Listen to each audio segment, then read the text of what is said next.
Hi and welcome to the Corley and Fillongleys very first video capture.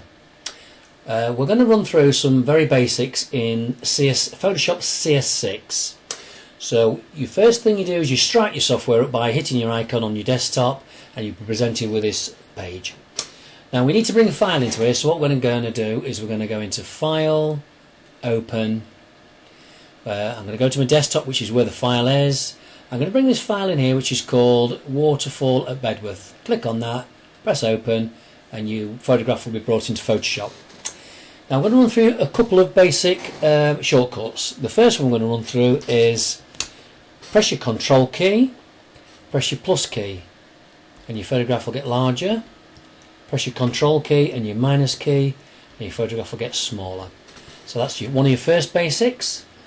A second basic is your F key. If you press your F key once, then twice, your photograph will go onto the background colour and it'll be totally uncluttered. You can then go press your Control key plus, Control key minus, and then if you want to do, press your Escape key and that'll bring you back into Photoshop with your photograph. So that's your first basics. Right, if you want to do some simple edits on your photograph you've brought in, we can now go into and grab this tool here, which is your crop key. We may decide we want to crop the picture, so we're going to grab the crop tool, drag and drop it down to say here.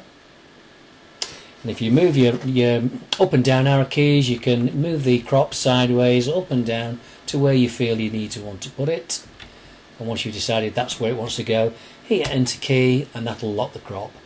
I always turn these bounding bars by hitting that square, and there we're back to where your photograph cropped.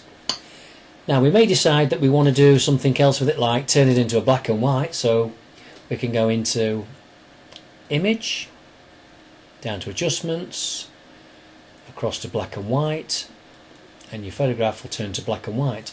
I'm just going to go Control key plus and enlarge it a little bit. Now these black and white filters, if we grab one of the filters, we'll grab the red one to start and we'll pull it all the way across to the right. And you'll see some changes in the photograph all the way to the left. You see some more changes.